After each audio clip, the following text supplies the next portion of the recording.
और खुदावन खुदा इसी तरह शुक्र करते हैं, धन्यवाद करते हैं मेरे परमेश्वर। और भी ज्यादा पिता परमेश्वर अपने बच्चों को इस्तेमाल करता है अपनी महिमा दे मेरे पिता परमेश्वर, और भी ज्यादा इस्तेमाल करता है। मैं खुदावन खुदा मैं दुआ करता पिता परमेश्वर आज के सुंदर समय के लिए पिता परमेश्वर, क्योंकि खुदावन खुदा किसी इंसान की ट्रेनिंग नहीं है प्रभु, ये सारी ट्रेनिंग प्रभु यीशु मसीह को आती है पिता परमेश्वर। तुसी सानू इस जगह ते इकट्ठा किया मेरे खुदावन खुदा कि असीं तेरी महिमा ते वडियाई कर सकीए।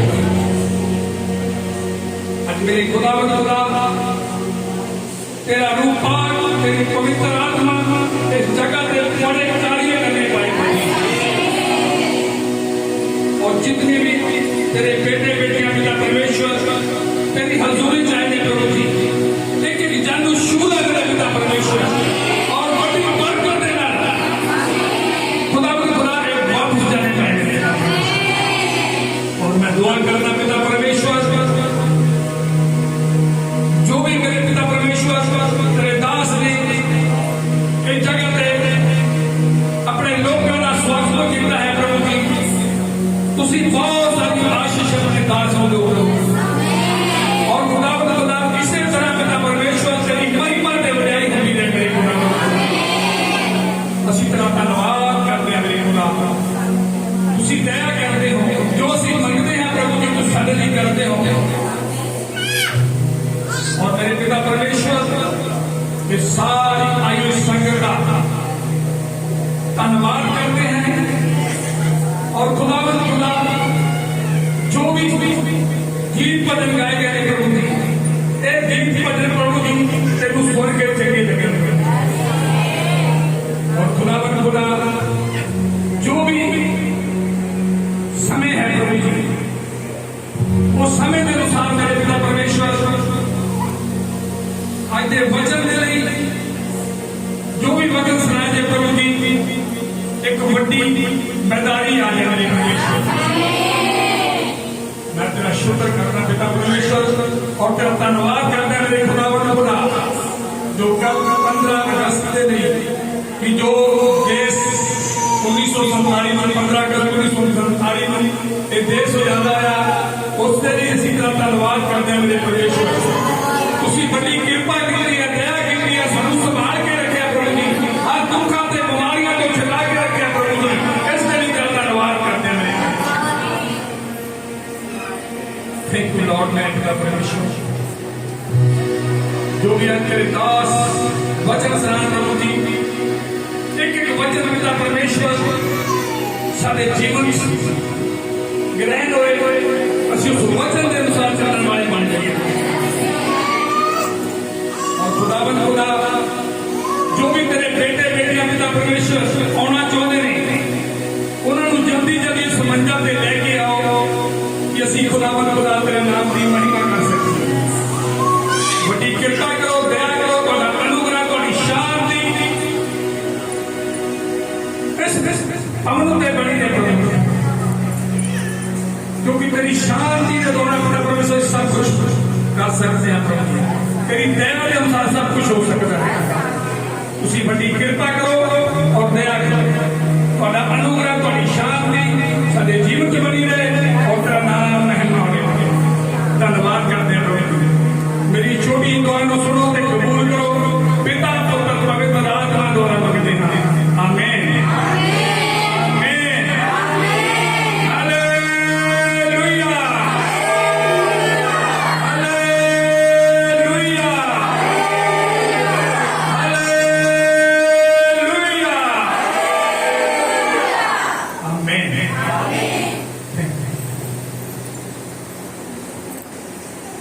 हालेलुया। परमेश्वर तुहानू ब्लेसिंग करे। जिन्ने जने अज चाहते हैं परमेश्वर अज तुहानू आजाद करे। साडा देश 15 अगस्त को आजाद होया तो सानू की रहना चाहिए?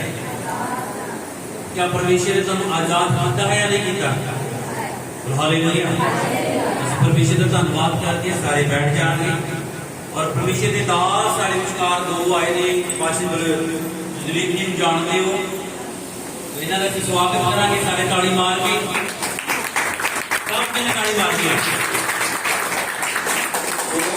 पास्टर शिवलाल जी ने काफी दिनों तो असीं जाणदे हां एक दूजे नाल मिले हां इन्हां दे विच स्वागत करांगे देखो काफी उम्र दे बड़े ने अगर 80 साल का मैं 40 साल का मेरे तो डबल आ लेकिन असीं दोस्तां मित्र दे तौर ते असीं एक दूसरे नूं जानते हैं हालेलुया क्योंकि मसीह का प्रेम इतना बड़ा है कि हर एक बड़े छोटे नूं बराबर बना देता है हालेलुया हालेलुया खुदा धन्यवाद परमेश्वर का शुकराना करते हैं प्रभु की तारीफ करते हैं जो अज तक तुहानूं परमेश्वर तुहानूं लैके आया परमेश्वर तुहानूं ब्लैसिंग करे परमेश्वर तुहानूं आशीष करे तो अज असीं इस जगह ते इकट्ठे होया कि ताकि असीं अपने देश लिए दुआ कर सकीए बाइबल सानू बयान साफ दसदी है कि वचन च लिखा कि जेड़े देश में तुसीं रहंदे हो उस लिए दुआ करो उस लिए प्रार्थना करो ताकि वो तेरा देश जो है खुशहाल रहे और हालेलुया अज असीं परमेश्वर के दास के द्वारा कुछ वचनां नूं सुणांगे उस बाद कुछ थोड़ा जिहा असीं होर समय भी लवांगे वचनां दे विच तो पहला परमेश्वर के दास जी दे वचन नूं देणगे और परमेश्वर के वचन च लिखा कि दास आदर दे दूणे योग मेरे ते असीं परमेश्वर के दास को पहला स्थान देंगे और साढ़े लिए वचन जो भी परमेश्वर का वचन आत्मिक लैके आया परमेश्वर के नाल गलबात करेगा सारे ताड़ी मार के परमेश्वर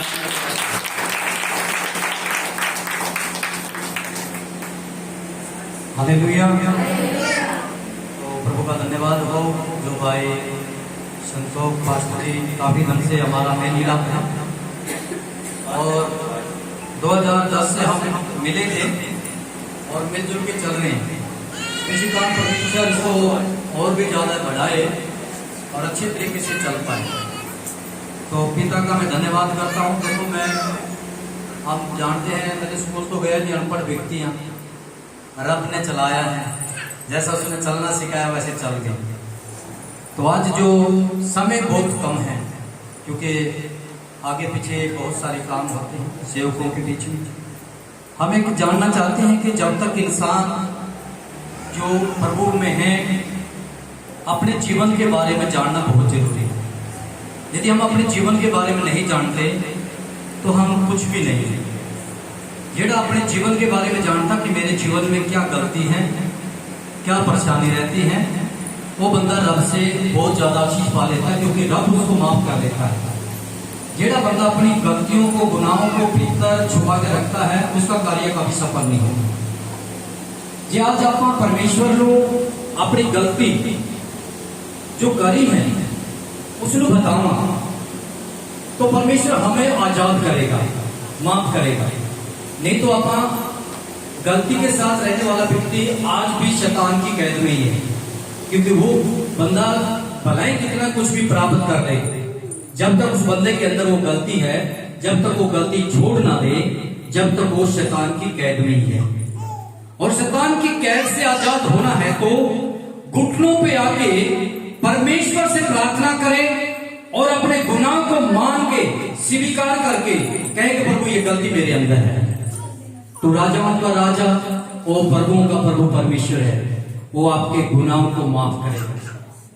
ये ना मेरे दिल में परमेश्वर ने बातें डाली आज ये अगर अपन निंदा करते हैं तो भी हम शैतान की कैद में हैं। यदि हम क्रोध करके चलते हैं किसी पड़ोसी पर तो भी हमें आजाद नहीं हुए आज भी हम कैद में हैं।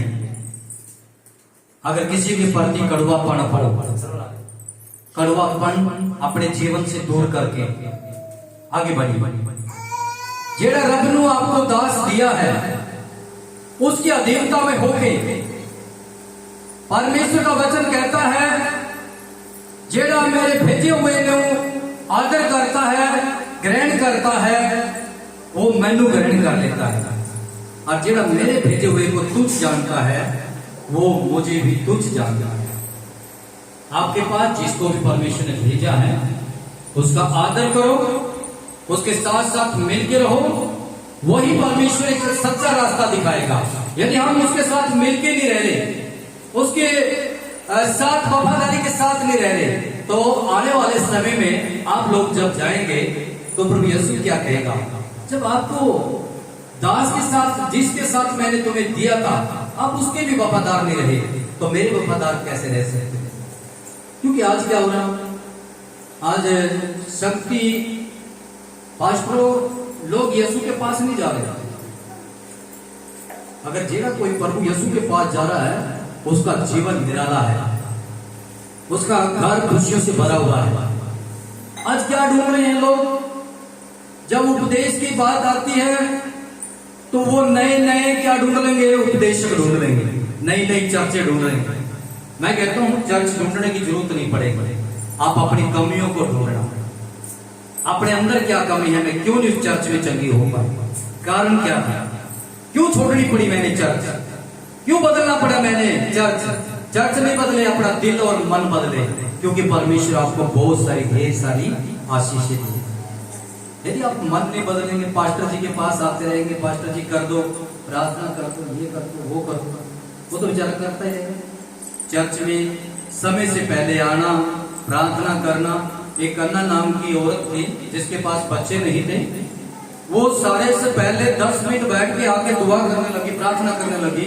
एडी कुर्सी पर बैठकर सोच रहा था कि ये औरत क्या नशे में है। उसने क्या ना, प्रभु मैं वो अच्छी स्त्री नहीं हूं, जो मैंने परमेश्वर से कहना था वो मैं कह चुकी हूँ। इसी तरीके से पहले आकर प्रभु से प्रार्थना करें, दुआ करें, यहोवा परमेश्वर आपकी सारी जरूरतों को पूरा करेगा। हालेलुया। एक वचन में, मैं छोटा सा वचन है तीतुस की किताब, उसका पहला अध्याय है और पहला का 5 वचन में कोई भी जन पढ़िए।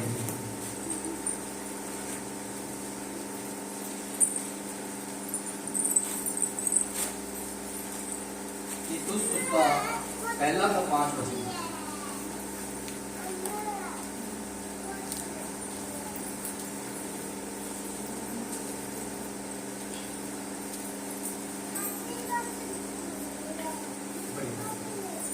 मैं तेन इस निमित्त करताब विच छड्या सी, भाई जड़ियां गल्लां गईयां सन तू उन्हां नूं सारे रटे नगर नगर बजुर्गां ते थाप दे, जिवें मैं तेनूं आग्या दित्ती सी।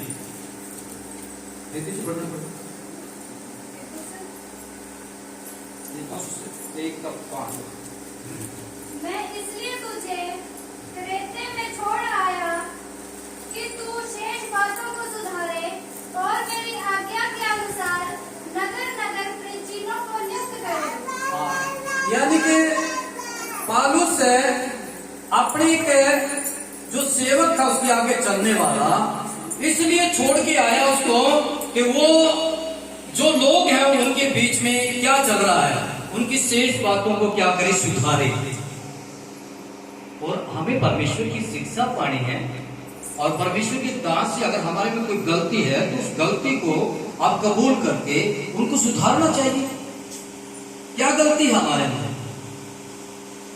फिर वो नगर नगर गए, नगर में जाकर क्या पता प्रभु के दास किसी नगर में जाकर किसी सेवक को जाकर निमित कर दिया, प्राचीन को निमित कर दिया। पौलुस का काम था सेवकों को त्याग करना। मेरा एक सवाल आप लोगों से, जिन भाइयों बहनों के अंदर गुस्सा नहीं है वो अपना हाथ उठाए, गुस्सा नहीं है।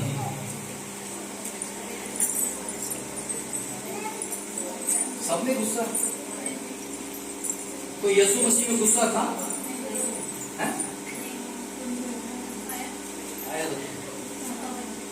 आया थोड़ी देर, तो वो गुस्सा हमारे अंदर भी अभी तक, मतलब थोड़ी देर के लिए या सदा के लिए? है सदा के लिए। तो जब तक आप से यीशु ने गुस्सा किस बात पे है, सच्चाई पर आया। आपने गुस्सा पता नहीं सच्चाई पे आ रहा है या ना आ रहा है या किसी झूठ बात पे आ रहा है, यानी कि वो लोग मंदिर को अंदर कुछ ऐसे काम कर रहे थे, उनको हटा रहा था। लेकिन आपको पता नहीं किस बात पे गुस्सा आ रहा, क्यों क्रोध आ रहा?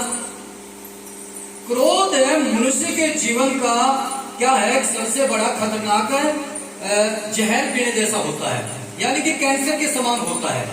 गुस्सा इंसान को मौत देता है और कैंसर भी इंसान को मौत ही देती है।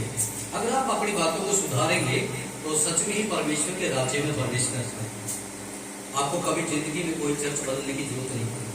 बोलो हालेलुया। नहीं तो लोग इधर से उधर, कभी उधर से उधर। आखिरी समय में जब प्रभु यीशु मसीह आपको पूछेगा, काफी लोगों ने तो पास्टर लोगों ने भी काफी बना लिया है, एक रूल बना लिया है, अगर एक डॉक्टर के ठीक नहीं होता तो दूसरे डॉक्टर के पास जाओ। है तो डॉक्टर तो यीशु मसीह है। अपने सेवक के साथ जितने वफादारी के साथ चलोगे उतना ही आपके लिए अच्छा रहेगा। मेरे पास 1998 से लेकर बहुत सारे सेवक भी तैयार हो गए हैं। 14-15 बच्चे मेरे साथ सेवा में चले रहे हैं और वो अपने किसी भी कहीं भी किसी का कुछ लगा रहो, अगर उनको बुलाया जाता है, न्योता दिया जाता है, तब जाते हैं, नहीं तो जाते हैं। तो आज हमें अपने उपवास प्रार्थना के साथ अपने चर्च के वफादार होंगे तो यीशु मसीह के वफादार भी हो सको। अगर आप चर्च के वफादार नहीं हो, पासवान के वफादार नहीं हो, तो यीशु के भी वफादार नहीं है।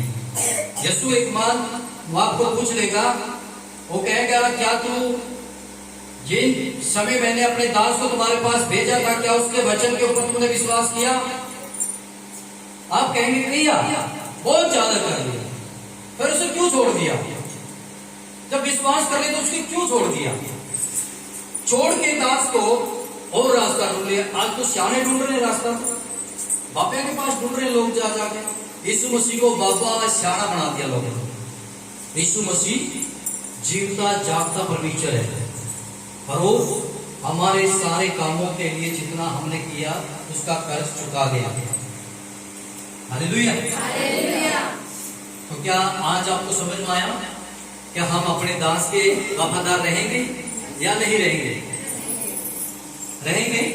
इब्रानियों की पत्री उसका 13 अध्याय वचन 17 में एक बार पढ़ दीजिए और 17। पास्टर जी को समय देना, मैंने थोड़ा सा ये पास्टर जी चलेंगे, मैं तो थोड़ा सा समय बड़ा समय दे दिया।